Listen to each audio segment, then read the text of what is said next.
аймак, айыл чарба, билим берүү, ишкерлик, инновациялык долбоорлор, өлкөнүн жана инсандын өнүгүүсү, жамааттык медианын эл собол программасында ар шаршемби 13:00 жана жума 12:00. Бизге Facebook, YouTube'дагы жамааттык медиа баракчалары аркылуу кошулуңуз. Ошондой эле аймактардагы жамааттык медиа радиолорунан угуңуз.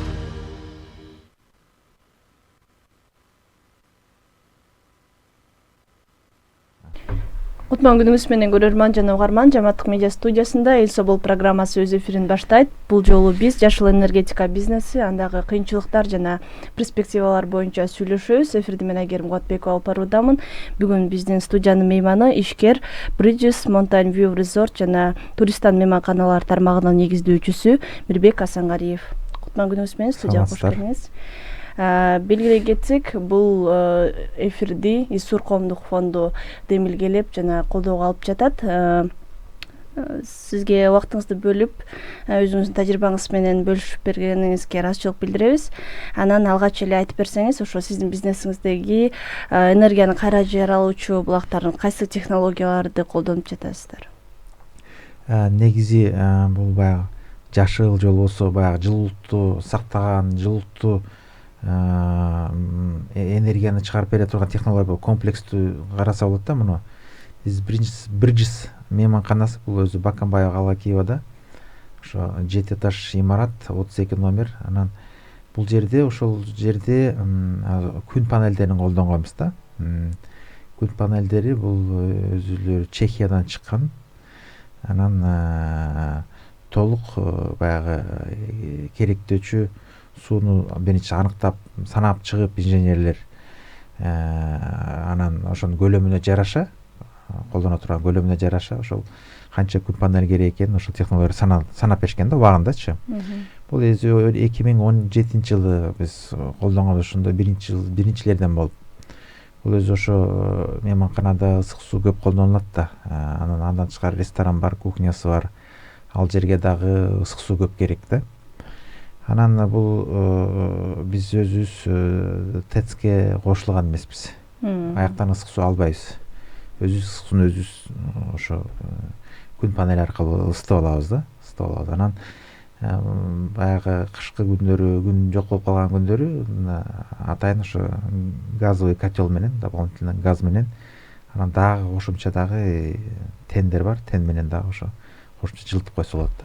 Бирок жайдын күнүндө туристтер көп келип аткан маалда бизде күн ысык да. Ошо күн ысык маалда ошондо көбүнчөсү ошол толук ошо күн панелдин энергиясынан, күндөн алган энергияны, күндүн нурундан алган энергия толугу менен ысык сууну отелди ысытканга жетишип калат. Ошол көп келип аткан мезгилдечи, жайдын күндө. Негизи эле биз Кыргызстан бул өзү дүйнөдө эң мындай 10 нурлуу мындай күн көп региондорго кирет экенбиз да бизче. Ошон үчүн бул энергияны колдонуп атабыз. Биз мындай айтканда бекер, анан биздин дагы каражатты дагы үнөмдөйт. Бул ошол азырынча ошол күн панелдери менен колдонуп атабыз. Мындан дагы экинчи этабы бар. Бул дагы кошумча жылуулук насосторду дагы коелу деп турабыз. Ошо аны койсок, андан дагы газовый котелдон өтүп, ошол койсок, андан дагы үнөмдөйбүз бул жердечи. Андан тышкары дагы бул дагы ошол эле айнектерди биз терезелердин айнектерин дагы ошондой мультифункционалдык айнектерди колдонгонбуз, орнотконбуз. Анан атайын заполнение, баягы дубалдардын дагы заполнениясын дагы кирпич кылбай, автоклавный газоблоктордон кылганбыз. Демек бул энергияны үнөмдөш үчүн. Үнөмдөш үчүн эсептегенде бир аз күн жылысы эле, кышында комплар жылуу болуп калат. Айнектери да чоң-чоң кылып. Анан жана автоклавный газоблок деген атайын Алматыдан алып келдик элек убагында ошол кезде. Анан ал дагы жакшы. Ал дагы энергия сберегающий кирет, өзү да жеңил. Анан жылуулукту жакшы кармайт деген технологияларга кирет да өзү. Анан бир аз эле сайганда эле жылып калат, жылуу болуп турат. Анан жайында болсо тескеринче салкынды жакшы кармайт. Ошол эле айнектерде мультифункциональный деген ал ошо кышында жылуулукту жакшы өткөрөт, анан жайында болсо салкынды жакшы кармайт дегенди билгизет да. Негизи ошо күндөн энергия алганды негизи мейманкана куруп атканда баштадыңызбы же курулгандан кийин алууну ойлондуңузбу? Бул башында эле ошо проект чийип ошону кылып атканда эле ушундай кеңеш берип калышты, ушундай кылалы депчи. Анан мен да туура көрдүм. ТЭЦке кошулбай эле бүгүнкү күндө мына быйылдан баштап өзүңүздөр көрүп атсаңыздар керек, ысык суунун, жылуулуктун баасын аябай көтөрүп жиберишкен да быйылчы. Бул баягы өкмөттүн чечими өзгөчө коммерциялык объекттерге, субъекттерге аябай көтөрүп салды да быйылчы. 3 эсе 4 эсе болуп кетти. Аябай көп чыга баштады да. Биз болсо баягы мурункудай эле баягы неме технология менен ошо колдонуп атабыз да, ошонун эмеси. Анан убагында билесиз, баягы ТЭЦтен да авария болгондо дагы көп жабыркап неметип калды. Анан андайларга биз мындай көз каранды эмеспиз, баягы автономдуу иштей беребиз да. Ошо жакшы жерлери бар. Анан июнда билесиз да, 1 айга өчөт. Ысык суу өчөт го шаарда. Анда өчкөндө дагы баары кайрадан альтернативный дагы бир ысыта турган бир нерсени ойлоп чыгыш керек эле да, кайра элечи. Мен ойлодум, тиги 1 айга өчкөндө баары бир тыйын да коюш керек экен, муну да коюш керек экен да, биз ТЭЦке кошулган күндө да. Анан экөөнү коюп отуруп, аны көрүп бирөөнү эле коелу, ТЭЦке да кошулуп кереги жок. Анан ошол кезде ТЭЦтен дагы оңой менен бербей, ысык сууну бербей, анан тиги көчөдөн бир 2-3 көчөнүн ар жагынан тартып келесиң, анан мынча акча төлөйсүң деп бир ошондой немелерде чыгымдарды айткан, тоскоолдуктарды ошондой айткандан кийин анан кояганда болсо анда өзүбүз эле автономдуу кылып алалы деп ошол чечимге келгенбиз да. Чечимге келгенибиз туура болуптур. Бир топ эле мындай артыкчылыгын көрүп атабыз, үнөмдөп атабыз дегендей. Анан ошол кезде биринчилерден болуп ушуну киргизе элек. Андан бизден кийин дагы көптөрү көрүп, азыр ушу көп мейманканалар, көп бизнестер ушуларды киргизип колдонуп атканын азыр көрүп атабыз, байкап. Ошо керектүү материалдарды чет өлкөдөн алып келгениңизди айтып жатасыз. Анан бул ошол негизи эле күндөн энергия булагына куруу үчүн көбүрөөк ошо инструменттер керек экен, жана алар кымбат экенин айтып келишет да. Күн энергиясын пайдалануу дагы өзүн тез арада эмес, узак мөөнөттө актайт деп. Буну кандайча? Ооба, узак мөөнөттө актайт, арзан эмес, бирок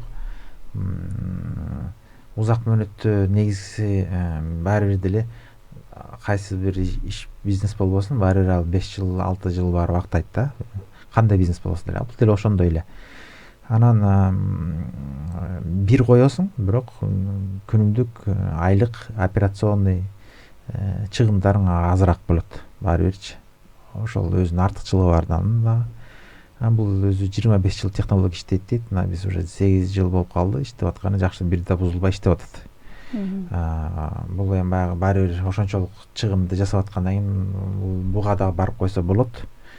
Анан убагында эгер неме болсо, баягы кредиттерди колдонсо болот, арзаныраак пайыз кредиттерди колдонсо болот. Бул жерде эсептегенде баягы мисалы Чехиядан келсе, мисалы бул баягы товарный кредит сыяктуу болот да, эсептелет. Баягы немени ала бересиңер, бирок банктикилерге заводко төлөп коет. Төлөгөндөн кийин анан акырындык менен шашпай бере берсе болот.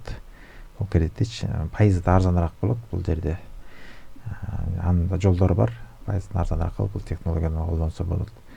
Башында бир чыгынып өтүп алса, андан кийин пайдасы бирок жыл сайын өзүнүн пайдасын алып келе берет. Чыгымдар азыраак болот да. Электр энергия да кымбаттап атпайбы күндөн күнгө. Бул болсо баягы кайра баягы түгөнбөс энергия да, муну күндүн нуру дегендей, шамалдын энергиясы, тепловой насостордун энергиясы да жакшы да. Бул башка жана сиз айтып кеткен Mountain View'да да тепловой насос койдук. Былтыр койдук. Бул дагы абдан дагы электр энергияны дагы үнөмдөй турган технология экен. Тепловой насос койдук, ошол абадан алып сууга бере турган неме да.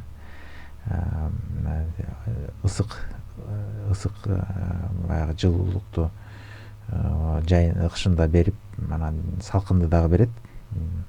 ошол эле маалда жайында ошого эле мындай өткөрүп койсо болот да режимдеринчи. Бул теплонасостор, бул ошо жылуулук насосторду дагы ошо биз колдонуп азыртан бизде кирип атат, ошо биринчиден болуп биз дагы колдонуп атабыз. Бул дагы башында алып атканда кымбат, бирок ай сайын боло турган чыгымдарды үнөмдөйт да. Жакшы нерсеси. Мисалы 30-35% электр энергияны, эгер электр энергияны мисалы түздөн колдонсоң 100% болсо, ошон бул насоска өткөндөн кийин 30-35-40% электр энергиясын алып туруп, кайра 60-70% өзү чыгарып берет, вырабатывать этипчи. То есть пайдасы көп да мындай. Коэффициенттери жогору пайдалуу келе турган. Анан ошо ысык пол, жылуу пол, жылыткан, муздатканга да колдоно берсе болот. Ысык суун дагы башында кичине немерээк кымбатыраак болот, бирок азыр мына өзүңүздөр көрүп атасыз, коммерциялык тарифтер аябай жогорулуп кетти. Бул өзүнүн чындыгында ай сайын бир топ эле жеңилдик кылат да. Бул эми бул технологияларды дүйнөдө көп эле өткөн. Азыр ошо Дубайда, Европада бул ябак эле ушу менен иштешет. Өтпөсө анда ай сайын счет келет, счет менен ошондон очогон суммаларды төлөш керек болот. Демек, үнөмдөп, көз карандысыз болуп, ушундай пайдаларынан сырткары бул абага дагы терс атмосфера өзгөчө. Бишкек шаарындагы азыркы кыш ушундай таза эмес учурда. Ар бир тестке кошулган сайын ошол эле көбүрөөк көмүр жагылат деген сөз да. Мисалы канча деген коноктор келсе, канча көп колдонсо, жайында болобу, кышында болобу, ошол көмүр жагылыш керек да. Жакшы көбүрөөк жагылыш керек дегендейчи. Мейли чакан бир 5-6 этаж имарат болсо дагы бир топта 5-6 этажга көмүрдү жагып элестетсеңер канча көмүр жагылыш керек, канча тонна. Билигин мен ошонун баары тестте жагылып атат да бүгүнкү күндөчү. Ар бир үй кошулган сайын. Анан бул ошо альтернативный источниктерди максималдуу колдонууга аракет кылышыбыз керек деп ойлойм. Күндүнкү курулуш өсүп атат, жаңы көп кабаттуу имараттар салынып атат, батирелер салынып атат. Колдон келишинче канча көп колдонсок ошончолук аба ырайы таза болот. Анан баягы өзүнүн баягы нагрузканы да азайтышыбыз керек да. Азыркы күндө кыш деп атабыз, ошол кыш бул жеке сектордо өтсө болот да. Могу жаңы конуштар өтсө болот, буга күн панель, чакан күн панелдерин койсо болот, чакан жаңы жылуулук насосторун койсо болот. Бир топ жеңилдетет да. Бара-бара мен ошо өзүмдө жеке сектордо жашайм, мен да ойлойм ушул тепло бир чаканак теплонасосту үйгө да коюп койсо болот, күн панелин коюп койсо болот. Бүгүнкү күндө толук автономдуу иштесе болот да. Эч бир борбордук сеттерден албай, толук күндөн колдонуп, теплонасостон колдонуп, андан чыкканды аккумуляторго топтоп энергиясынчы, аны түн ичинде болсо же күн бүркөк болгондо кайра аккумулятордон колдонуп, ушундай акырындык менен ушундайга өтүшүбүз керек да. Бара-бара бул технологиялар деле арзандайт менимче. Бирок канча эрте колдоно баштасак, канча эрте ушул маданиятын киргизсек, ошончо аба ырайы таза болот. Ресурс негизи эле баягы биздин өлкөдө, планетада дегендей бул туура акылдуу технологиялардын күчүн колдонушубуз керек да, инновациялардын күчүн колдонушубуз керек. Демек, сиз мындай биринчилерден болуп бул технологияларды өз ишкердигиңизде колдонуп жаткан киши катары мындан ары дагы мунун көбүрөөк мүмкүнчүлүктөрүн пайдалануу этаптарын байкаштырып жүрөт экенсиз да. Сөзсүз азыр ошо карап турабыз, эмнелер чыгып атат, эмнелерди сунуштап атат. Азыркы ошо бул шаарда дагы ошо мейманканага дагы ошо жылуулук насостун да киргизип салалы деп атабыз. Аны кирсек андан дагы үнөмдөйт. Анан кийинки боло турган кеңейе турган долбоорлордун баарын ошол менен эске алып атабыз. Ушуну колдонсок, тияка тигини колдонсок депчи. Бара-бара ушуну көбүрөөк ошого басым жасашыбыз керек деп ойлойм да. Негизи муну практикада киргизбегендер арасында мындай түйшүктүү жумуштай кабыл алгандар бар да. Анан тоскоолдуктары кайсылар же кандай кыйынчылыктар сиз мурда жашыл технологияны колдонбогондо мындай кандай кошумча жумуштар пайда болот мисалы? Эми бул түйшүктөрдүн бири жакшы инженерлер табыш кыйын да, муну жакшы түшүнгөндө. Бирок пайда болуп келатат, бар азыр деле. Анан ошолорду көбүрөөк, ошо инженерлер көбүрөөк болсо, жергиликтүү региондордо дагы ушуну түшүнгөндөр монтаж кылып туура жасаш керек да мындагы. Анан ошону азыр пайда болуп келатат, бар. Анан мындан дагы ошо бизге адистер керек, көбүрөөк ушундай адистерди даярдашыбыз керек. Анан мындай тажрыйбасы бар адистерди издейбиз да, ошон үчүн тезирээк ошо бизде да ошо мисалы КТУда дагы даярдайт, ал жерден дагы жакшы адистер чыкса, жаш балдар чыкса муну түшүнгөнчү. Канча көп болсо ошончолук баягы тандоо болот, мүмкүнчүлүк баягы ишке ашыра турганга да күтүп калбай бири-биринчи бат-баттан ашыра тургандай адистер керек да, мунучу ишке ашыра тургандай. Анан баягы жалпысынан алып келгенде мисалы бир ушуга бир орнотуп коюп алгандан кийин, мисалы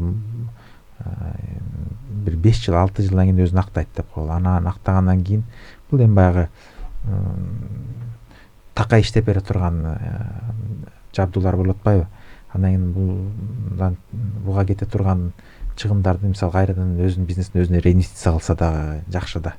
Мисалы баары бир эртели кеч өзүн актайт, актагандан кийин анан кайрадан ошого баягы түздөн түз электр энергияны менен колдонгондон көрөк же эми шаардагы көмүрдү колдоно албайбыз, шаардын борборунда колдоно албайбыз. Ошол эле маалда электриялык мощностьтарды бербейт бүгүнкү күндө, оңой менен бербейт, тех условия бербейт. ТЭЦке да оңой менен кошула албайсың бүгүнкү күндө, шаарда кыйын болуп калды ошол жактарчы. Ошон үчүн бул баягы чече турган, биз да ошо мындай муктаждыктан болуп келип ойлондук да, буга келип ушу такалдык, кандай дагы варианттар бар деп ойлонуп келип ушуга такалдык да. Бирок баары бир бара бул дагы кеңири колдоно баштайт окшойбуз деп ойлоп атам. Эсептегенде электр энергия жетишпей баратат жылдан жылга. Дагы ГЭСти кошобуз дейт, аны кошсо да жакшы, бирок баары бир деле суу бизде Кыргызстанда да тартылыш болуп баратат да, бара бул дагы ушундай болот го деген прогноздор бар. Суу азаят. Ошо жалпысынан айтканда үнөмдөгөндө мындай салыштырып бере аласызбы? Канчалык деңгээлде үнөмдөй алдыңыз? Эми мисалы жана теплонасос деп атпайбызбы? Ал болсо элестетсеңиз эми 30-40% эле гана алып электр энергияны, кайра калган өзү иштеп чыгып берип атат да. Бул элестетсеңиз бул уже 50%дан ашыгыраак, 50%-ын тегерегинде 60%га чейин үнөмдөп атат электр энергиянычы. Үнөмдөп атат. Муну эсепке алсак бул бир топ эле да, бир топ эле. Өзгөчө мисалы тоолуу жерлерде башка альтернатива газ жок да аяктачы, только электр энергия. Электр энергиянын баасы өсүп атат. Быйыл дагы өстү. Анан ошон үчүн өтө электр энергияга көп басым кылбай ушуну колдонгонубуз туура болуп атат азыр. Баягы цифра түрүндө санаган жокпуз, бирок баары бир бул мындан башка мен бир чечимди көргөн жокмун да. Башка чечим жок. Жөнөкөй эле электрин түздөн түз котел аркылуу колдонсоң бул өтө көп чыгым болот да. Өтө көп чыгым болот. Анан мощностьтар да жетпей калышы мүмкүн. Мисалы ар бир сетте мощностьтар бар да, берилгенчи киловаттар. Ал бизге берген киловатт дагы бара жетпей калышы мүмкүн. Анан кайра тех условия болушу мүмкүн. Подстанцияны чоңойтуш керек болот. Ошол көп өйгөлөр жаратат да. Биз болсо ошо берилген эле чакан көлөмүнүн ичиндеги мощностьтун ишин ушуну колдонуп атабыз да. 30% алып кайра выработка көбүрөөк болуп атат да. Бир кылып алып андан кийин андан көрөк буга кете турган электр энергия кете турган чыгымдарды кайра өзүнүн реинвестиция кылып башка жактарына дагы жумшаса, ар бир бизнеске керек да, баары каражатты кайрадан реновация кылып жүргүзүп туруш керек, кайрадан бир нерсени жаңыртып туруш керек. Ошого кетириш керек да, андан көрөк деп ойлойм. Бул тармактагы ишкерлер үчүн дагы мындай кандай колдоо чаралары керек деп ойлойсуз? Эми буга деген чынын айтса ошо баягы стимул ете тургандай түрткү мындай арзаныраак кредиттер болсо, льготный ушундай технологиялар, ушундайлар башында башталган, бар азыр делечи, бирок азырынча өтө деле мындай шарттары жакшы эмес да. Мисалы эми өтө өтө деле деп айта албайбыз. Ошон үчүн эгер бир жеңилдетилген кредиттер болсо канча көбүрөөк, ошончо көбүрөөк бул технологиялар колдоно баштайт да. Аны дагы менимче оңой эле түзсө болот ал шарттардычы. Себеп дегенде ошол кредиттерди алса, пайыздарды аябай төмөн кылып койсо, көп эле ишкерлер өтөт. Узак мөөнөт кылып турупчу. Анан көбүрөөк поставщиктер болсо, мындай фирма бар, мисалы Кытайдыкы да бар, Германияныкы да бар, Чехияныкы да бар, ар кандай ушундай көп анча көп сунуштар болсо, поставщиктер болсо ошончолук жеңилдетүү болот да.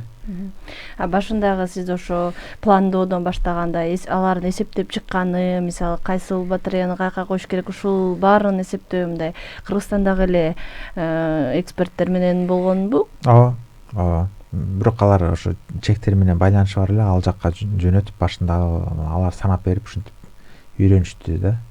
Алардын ошо биякта өкүлдөрү болуп биякта иштешет, өздөрүнүн офистери бар. Азыр бул тармактагы мындай консультация берүүчү же колдоо алчулар көбөйүп калды. Демек мурда мындай сиздин учурда кичине ушундай суроолор жаралса көбөйүп келатат, бирок мындай жакшы сапаттуу, мындай билимдүү адистер көбүрөөк эле керек бизге азыр деле керек. Анан ушуну монтаж кыла турган адистер да көбүрөөк керек. Себеп дегенде бүгүнкү күндө алардын дагы кызматы дагы арзан эмес да. Канча көбүрөөк болсо кичине арзандамак. Жана мисалы 30-35 жылга чейин кызмат кылат деп айтып жатпайсызбы? Сиздики азыр 8-9 жыл болду, Бул аралыкта мындай бузулуулар болуп, ушундай мындай бир чоңураак көйгөйлөр жаралдыбы, болсо кантип чечтиңиз? Ошо жок, жаралган жок. Кызыгы да ошо бир да жолу ушундай болгон жок.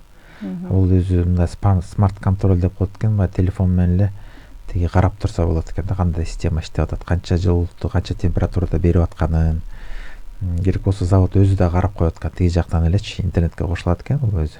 Интернетке кошуп туруп анан кандай иштеп атканын тияктан эле туруп карап койсо болот экен. Канча температура берип атат, кандай система иштеп атат, циркуляция кандай болот, баарын телефон аркылуу эле приложениясы бар экен өздөрүнүн. Ошол жактан эле карап коет. Завод да карап коет, биякта өкүлчүлүгү да карап коет. Өзүңөр дагы телефонго киргизип алып көрө берсе болот экен. Ошол жактан температураны азайтып көбөйтүп турса болот экен. Бул жана акылдуу башкаруу сыяктуу. Демек бул жумушчуларды оптималдаштырып, мындай азайтты десе болобу, жумушчулардын санын? Бул ооба, баягы бир түйшүгүн азайтат да, мындай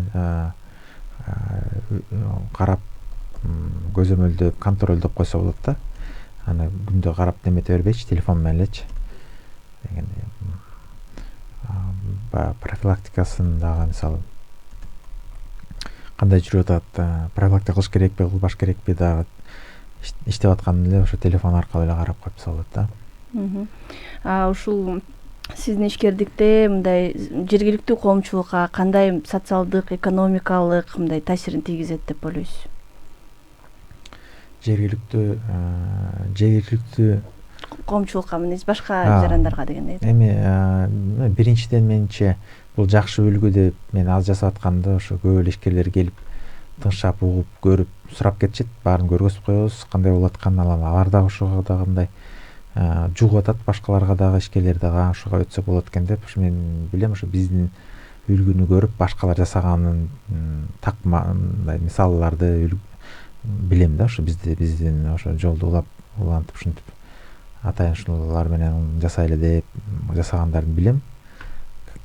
Атайын ушундай имарат, мейманканалар ошого өтүштү да.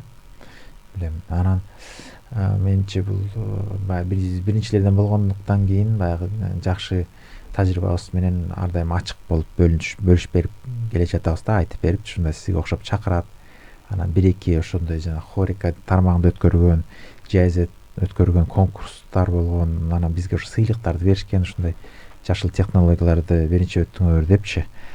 Ошону мониторингтерин өткөнбүз, атайын ушундай эксперттер келип, азыр ошо популярдуу болуп атпайбы көп ушундай жашыл технологияда ар дайым ошо бөлүшүп турабыз, сөзсүз айтып. Менимче жакшы бир ролевой модель болдук го деп ойлойм да, ошо башында ошо кылганыбызга. Анан ошо масс медиа аркылуу дагы айтып берип турабыз көптөрүнө. негизи мындай жаңы ишкана ачып ушинтип ишкердик кылчулар муну башынан баштап пландап ишке киргизип алса мындай тезирээк жеңилирээк жедет болуш керек. А мурда ачып алып иштетип аткандар эгер бул чечимдерге киребиз десе эмнеден баштап кандай кадамдарды кылыш керек, аларга кандай кеңеш бересиз? Биринчиден менимче ошо адистер менен сүйлөшүш керек, ошо кандай мощностьтар керек, кандай муктаждыгы бар, ушуларды айтып берсе анан бир чечимдер чыга баштайт да. Издениш керек да, изденип карап, азыр баары эле болуп калбады, интернет аркылуу оңой эле таап дегендейчи, адистер менен сүйлөшүп, эми бул чыгымдардын чоң оптимизацияла турган жолу да булчу. Оптимизация. Ишкерлер ал математика жагын жакшы санашат да, алар өздөрү деле адистер менен сүйлөшсө, адистер жакшы ушундай бир чечимдерди сунуштайт деп ойлойм да. Ар бир объект өзүнчө, ар бирөөсүнө өзүнчө санап бериш керек да. Кандай мощностьтер керек, кандай күн панелдер керек, кандай жылуулук насостор керек. Ошонун баарын карап чыкса болот. Бүгүнкү күндө да ошо жылдан жылга жакшы жылуулук насостор чыгып атат да. Мурункуга караганда азыр дагы өнүккөндөрү чыгып атат, технологияларды киргизип атышат жакшы. Тиги мурункуга караганда дагы азыр мындай кичине акылдуураак технологиялар болуп калды. Дагы үнөмдөп атат да, жакшы үнөмдөгөн технологиялар кирип атат. Анан Кытай жаныбызда болуп дагы Кытайдан да оңой алып келип атышат. Бир 20 күндө, бир айда заказ кылса алып келип монтаж кылып киргизип койсо болот жумушка.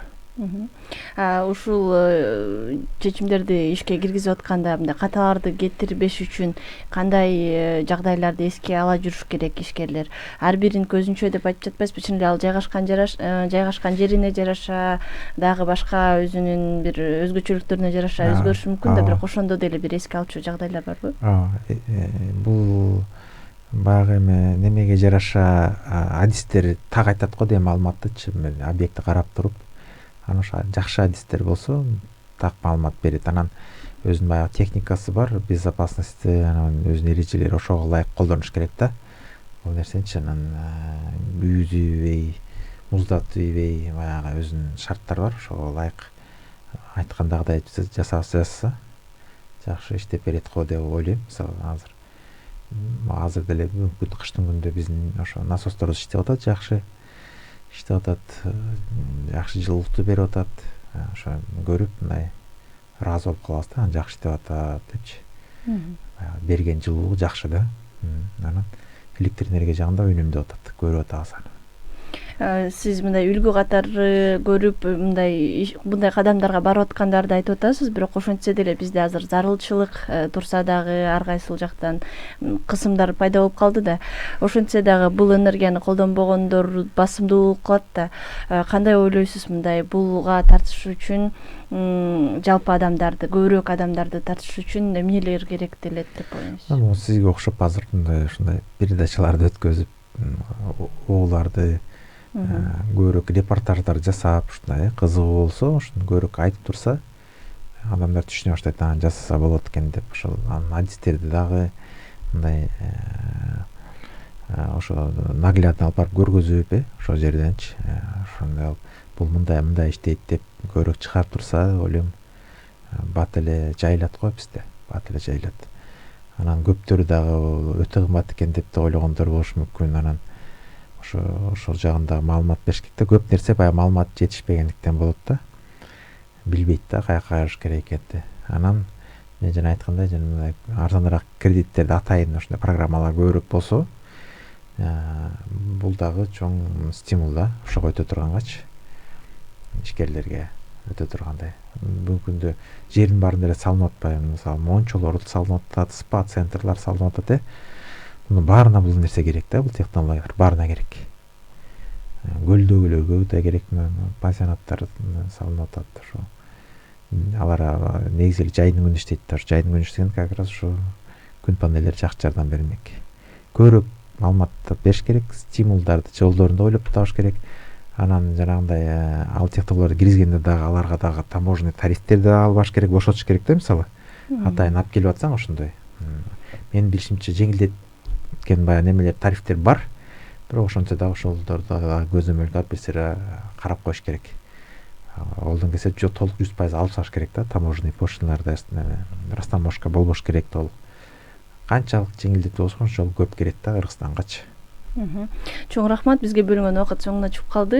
Угармандар менен ошол өзүңүздүн тажрыйбаңыз, негизи эле жашыл энергетиканын бизнестеги орду кандайча болгонун айтып бергениңизге ыраазычылык билдиребиз. Урматтуу Жамааттык медианын көрөрманы жана угарманы, сиз Эл Собол программасынын кезектеги көрсөтүүсүн көрдүңүз. Бул жолу жашыл энергетика бизнеси, андагы кыйынчылыктар жана перспективалар боюнча сүйлөштүк. Бүгүн биздин студияда мейманда ишкер Bridges Mountain View Resort жана Туристан мейманканалар тармагынын негиздөөчүсү Мирбек Асангариев болду. Эфирди мен Айгерим Кубатбекова алып бардым. Кайрадан эфир аркылуу амандашканча саламатта туруңуз. Аймак, айыл чарба, билим берүү, ишкерлик, инновациялык долбоорлор, өлкөнүн жана инсандын өнүгүүсү Жамааттык медианын Эл Собол программасында ар шаршемби 13:00 жана жума 12:00. Бизге Facebook, YouTube'дагы Жамааттык медиа баракчалары аркылуу кошулуңуз. Ошондой эле аймактардагы Жамааттык медиа радиолорунан угуңуз.